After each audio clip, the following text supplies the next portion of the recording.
七龙珠、海贼王、火影忍者、死神里面逼格最高的人物是谁？放屁！兄弟，你知道逼格是啥意思吗？逼格吧，不是说这人多厉害，实力多强。逼格是啥意思呢？就这人，你别管他实力强还是说不强，他能装起来，你对不对？有些人的实力非常强横，但是他不会装，他逼格他不行。有些人的实力不是说很强横，但是他会装，你知道吧？他能装起来，他能演起来。你能在这个说离老远，你瞅他，你夸他一句，你说牛而逼之。这叫逼格高，知道吧？咱先说谁？先说死神里面，死神里我感觉逼格高，那绝对还得是谁呀？还得是蓝染。蓝染属于啥呢？攻击力他又强，他还能装。蓝染每次打仗的时候，你对不对？每次打仗，夸小眼镜一摘，你对不对？一捋头发，嘎给发胶滴了水了，哇喷点发胶，一捋头发，你对不对？拿个小刀，噗呲就给你一下子。蓝染绝对说这个逼格这块绝对是高。咱再说谁呢？再说这个火影忍者里面。火影忍者里面逼格最高的是谁呀？那绝对是鼬啊，绝对是伊达七呀。伊达七到啥时候咱讲话临危不乱呢？你对不对？你包括说佐助找他报仇的时候，那伊达七就往这一靠，那小手往那一搭，你对不对？就这造型，一整出村了，就咱讲话做任务去了，你对不对？他到这做任务，到那做任务，就往那一站，小手一搭，没事还整两句。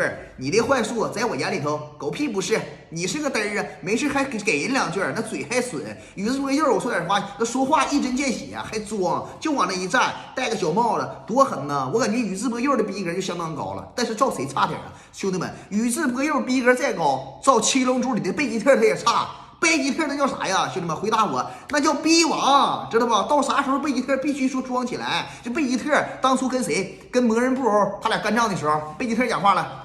来吧，打吧！我站这儿先让你测10个嘴巴子。那贝吉特就往那站着，魔人布欧上去啪啪啪打10来个嘴巴子，我给打海里去了。那贝吉特上去来，再让你打10个。他纯是装，纯是逼王。他是永远，我跟你讲，贝吉特吧，他为啥说他总输呢？他没赢过呢？他就是装。他要是不装吧，我说点实话，贝吉特实力挺狠，但是他逼格这块绝对是高。咱再说谁呢？就是龙珠也说完了，死神也说完了，火影忍者也说完了。但是这3个人啊，蓝染，包括说鼬，包括说贝吉特。都没有说接下来这个人逼格高，这人要谁呀？有可能说你们不认识。海贼王里的有一个冷门角色，有可能说对大家来讲不是冷门，是热门角色，叫做杰克。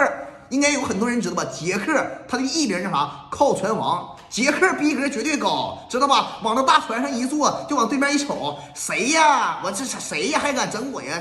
这一个老头子，一个老太太，还有个瞎子，谁把船靠过去干？可你就还得杰克，你到啥时候你还得说是靠船王杰克，他逼格绝对是最高的，知道吧？谁也不好使啊。